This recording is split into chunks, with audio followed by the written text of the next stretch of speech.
How wicked is this? This is pretty cool. SeaWorld up in their game as far as the San Diego park goes. I mean, don't get me wrong, Orlando is picturesque and beautiful. Um, but this just offers something completely different. Uh, and it's beautiful. Really beautiful.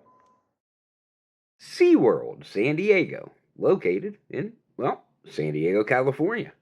This is Clay with the Pennsylvania Roller Coaster Club, and today we're going to take a special look at the roller coaster lineup at SeaWorld San Diego, and then we're going to rank them from worst to first. So I think we should get into it.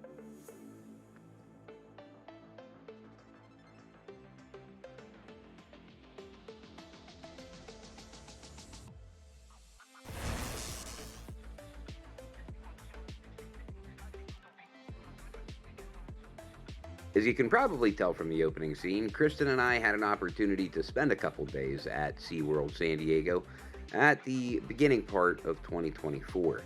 And after getting to spend a week down in Southern California, I'll tell you what, SeaWorld San Diego is a pretty darn nice place to be. So, I think it's only fair that we rank those roller coasters. Starting with number 5, Journey to Atlantis. Now, this Mock Rides water coaster, it has to come in last place for me. When you reference RCDB, you realize that there's 4 elements that are included in the ride, 2 of which are lifts, the chain and then the elevator, and then the 2 splashdowns. Other than that, this is kind of like a mine train with 2 splashdowns and an elevator lift. And there's nothing wrong with that. I mean, I guess there are some people that really enjoy these rides, and if you had to give me a water coaster or a log flume or like a plunge ride, shoot to chutes, I guess I would rather have this because it's kind of a coaster, but at the same time, I don't know what your take is, but it's also kind of not. So, if I go back, I may ride it if it's super hot, but it's one of those ones that can be a one and done for me. But moving on to number 4, Electric Eel. So, due to my experience with riding so many of these Skyrocket 2 models, pretty much all but one in America at this point, it delivers just like any other Skyrocket 2 would. This one is a little further down on the totem pole because it does use vest restraints as well as lap bars. Or at least it's supposed to. I did get to see a humorous little news story about a family losing their minds and flipping out because the actual foam harness part, I guess, had fallen from the ride, which, in their defense was probably very scary and possibly even a little bit traumatic, but, we who ride these rides know that those are just annoying and a pain in the butt and completely unnecessary in terms of the actual safety of the ride. So Electric Eel, good ride, not dangerous. Moving on to number 3, Arctic Rescue.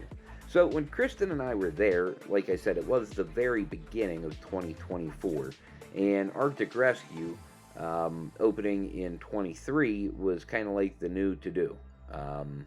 And the line would indicate that much. It did take, on our first day, quite a long wait to be able to secure our first ride. But ironically, the second day that we were there, we pretty much marathoned it 6 or 7 times in a row, with very minimal wait in between. So in the 2 days that we got to spend at the park, I do feel like I got a really good feel for this ride in particular. Really for all of the roller coasters, except for Journey to Atlantis, which, as I said, even for our 2 days in the park, was a one and done for me just to get the credit. Whereas this was enjoyable to continue riding. And, I have hopes that Six Flags New England is going to love their version of Arctic Rescue. Moving on, number 2, Emperor. Now, Emperor was really one of the first OGs, if you will, in terms of the mini dive without a mid-course brake run and a more intense layout. And boy, it does it well. Emperor is one of those rides that, even though it's a dive coaster and even though it's short, as long as the line isn't too long, maybe a 15 to 20 minute wait at max, this is a phenomenal coaster that you can just keep riding and re-riding and re-riding and re-riding. At least that's what we did. Now, obviously, it's going to depend on what time of year you have availability to be able to make it to this park to ride these rides. But if you are able to plan it as a quote-unquote tourist and go out of peak season, that is definitely going to be your best bet if you're traveling to go and ride. But Emperor, really cool, really awesome. But it is not the best ride in the park. That's reserved for number 1, Manta. Now, comparatively speaking, the Manta that is at SeaWorld Orlando, the B&M Flyer, is good. And it does have tremendous moments of intensity. But perhaps a little too intense. And that's why I like this Manta the best between the two. And I think that this is more approachable for the demographic that is going to be coming into these parks. And quite frankly, I don't feel like you're losing any intensity and ride quality. Maybe just not implementing as much intensity in the G-force department, if that makes any sense. But as far as excitement intensity, I think Manta really delivers. This is a Mock Rides multi-launch, and even though the launches are not very punchy, the layout is incredible. There's one in particular moment where you do a dive down underneath a rock formation, and man, that airtime is crazy.